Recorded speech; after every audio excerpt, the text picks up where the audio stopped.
இந்த வீடியோலங்க நம்ம Aries clutch என்ற இடத்த பார்க்க போறோம். இதுல இந்த மலையில நடந்து வரும்போது ஆற பார்க்கலாம், அருவியை பார்க்கலாம், குகையை பார்க்கலாம், நீரோட்டத்தை ஃபுல்லா அங்கங்க பார்க்கலாம். எல்லாத்தையுமே ஒரே இடத்துல பார்க்கணும்னு நினைச்சேன்னா அந்த ஒரே இடம் தாங்க.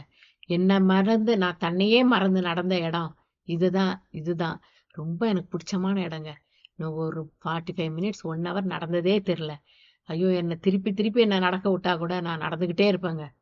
இப்போ நம்ம இன்டர்லாக்கின்ல இருந்து 3 ட்ரெயின் மாறி அந்த ஆரேன்ற ரிவருக்கு நம்ம பார்க்க போறோம். அந்த ரிவரை போய் இப்போ பார்க்கலாம் வாங்க. அனைவருக்கும் வணக்கம். Welcome to our channel Madurai couple in USA. இந்த ஆரேன்ற ஆறு மலைப்பகுதியிலிருந்து வடிஞ்சு இந்த பக்கமா ஓடிக்கிட்டு இருக்கு. நம்ம போற ட்ரெயின் ஓடுதுல அந்த பக்கம் சைட்லயே ஓடிக்கிட்டு இருக்கு. இதை நீர்ப்பாசனத்துக்கு பயன்படுத்துறாங்க. ஏன் அப்பதான் நிப்பாட்டுவாங்களா? ஆமா, ஏன்னா இதுக்கு வந்து பெர்மனன்ட் ஸ்டாப் கிடையாது. செக் போஸ்ட் பண்ணாதான் நிப்பாட்டுவாங்க. தெரியாதவன் என்ன செய்வான்? அதில் இந்த இதுல போட்டிருக்கானே அழகு. இந்த இப்போ டனல்ல போகுது பாரு. இந்த கேவ் தான் நம்ம நடப்போம். இந்த கேவ்லயே வெளியே வரும். இந்த கேவுக்குள்ள நிற்கும் வண்டி. இப்போ இந்த ட்ரெயின் வந்து டனலுக்குள்ள நுழைஞ்சிருச்சுங்க. இப்போ இந்த டனலுக்குள்ளேயே தான் ரயில்வே ஸ்டேஷன் இருக்கு.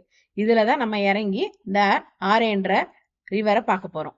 டோர் இது க்ளோஸ் பண்ணாதான் ட்ரெயின் போகுமா? வா, என்ன உள்ள நின்றுக்கிட்டேனா ட்ரெயின் போயிடுச்சுன்னா உள்ள நீ மாட்டிக்குவே இல்லை, அதுக்காக.